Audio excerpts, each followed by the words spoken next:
Welcome to our cabin, and this is a how to open it up. First, we're going to go get the key. Our cabin is called Little Dock, and so Steve's going to take us to where the key is so that you don't have to come to our house and pick it up.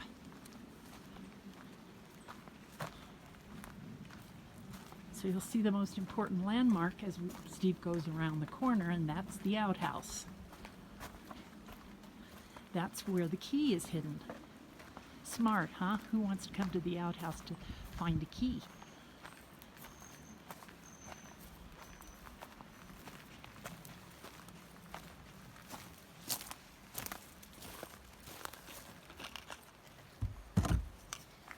Okay, it's in a spice jar. It's just a small little key. Oh, thank you, Steve. We'll use that key for every lock on the cabin. And then when you're done, you can just put it back in there. Okay, now we will go start unlocking the cabin.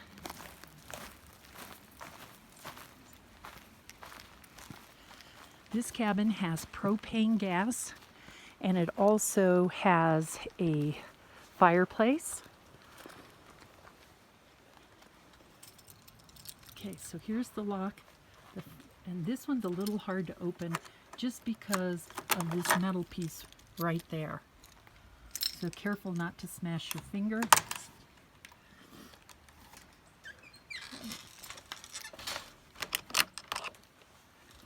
Okay.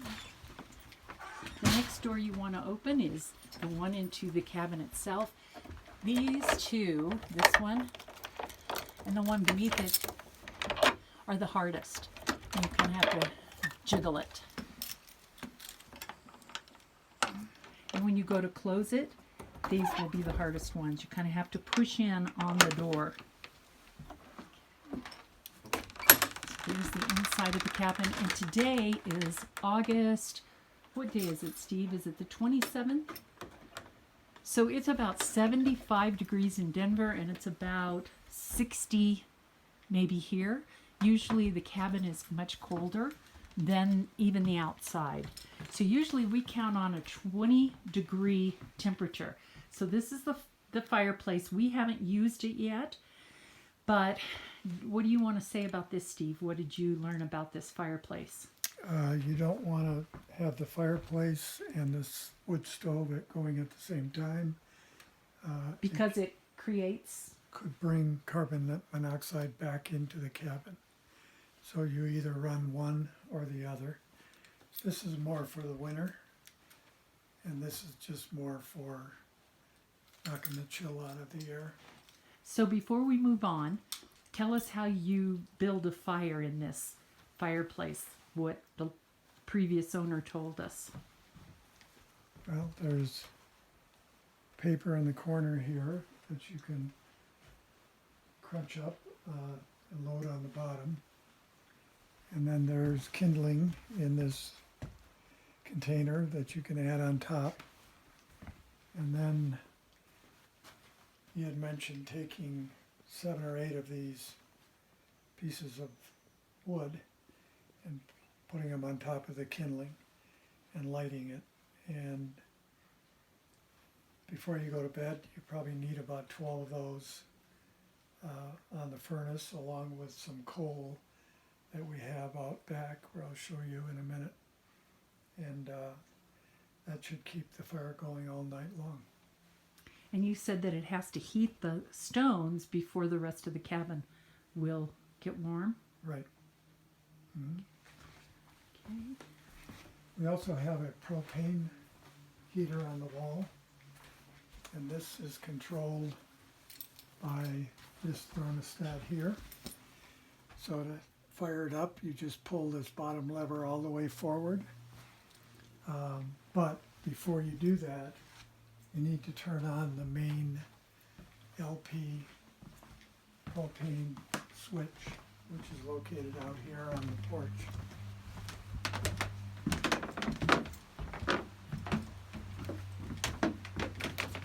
Can you guess what's in this box?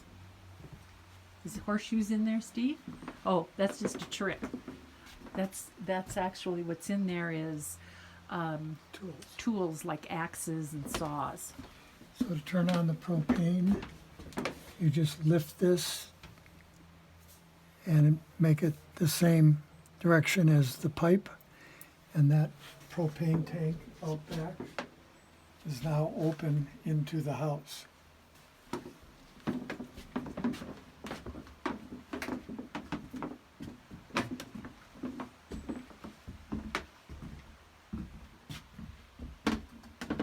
We haven't used any of these lanterns. We don't know if they're good or not.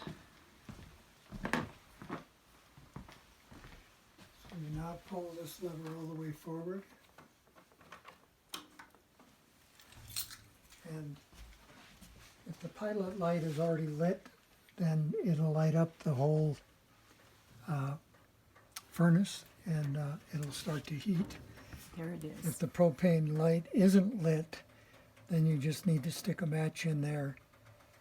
And there's a button down here on the side that you hold down to get the propane flowing, and hold it for 30 seconds and let it go, and it should ignite. And this funny little thing is just a fan that goes, once it starts heating up, then it'll twirl, and I guess it fans out the heat. So also The propane bedroom. in this are the lamps. And so what you do to turn on lamps Now I'll come over closer. is you push in and turn up.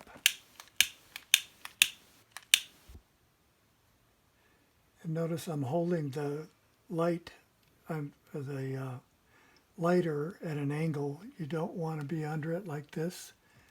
You want to be off to the side, because when it does light, sometimes there's a poof.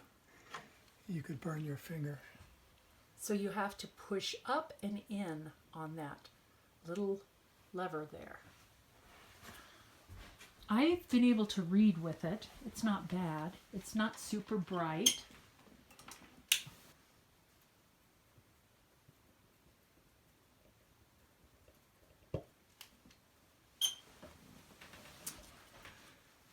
And we also have the stove. And this too is propane. And you just turn the knob to the right.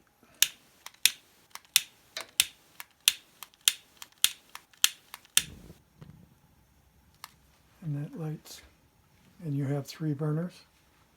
And we utilize this blue one for heating water. And of course the coffee for this one. And then there is an oven as well. And you light it just by opening that. There's this right here, or excuse me, this right here that says oven will turn it on. You push this little button in and turn it to the right, and then you take your lighter and put it down underneath. You haven't opened this yet.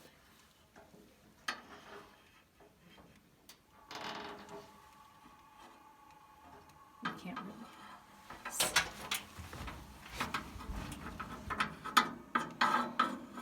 Actually, Stevie, it goes up here a little higher.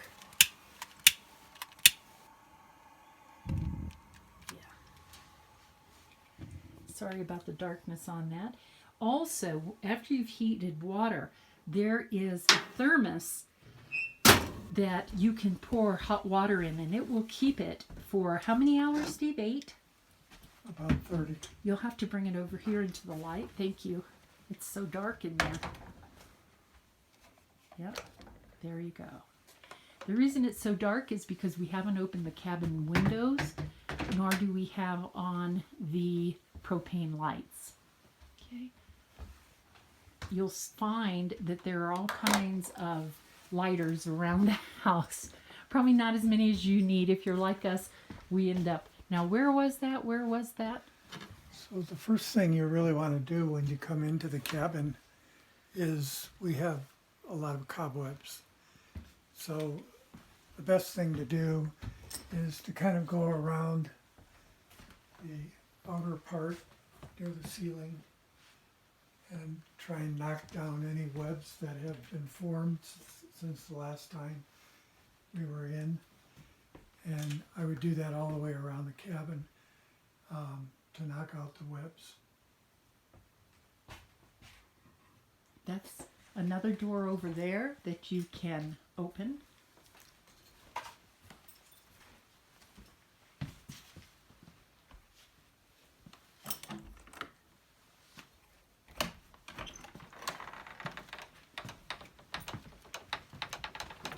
And there's hooks on the doors and on most of the windows to hold it back.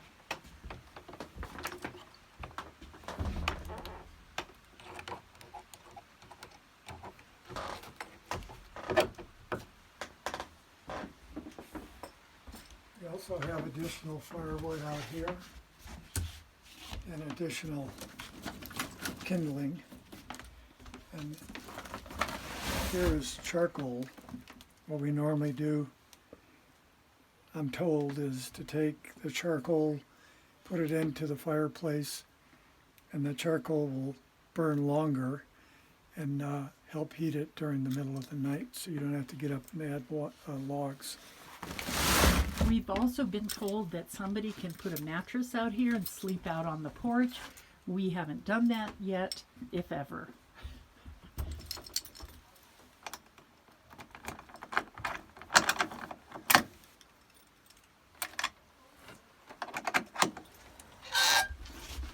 Okay, and that is obviously a window into the bedroom, which then allows you to be able to see outside. It's so wonderful.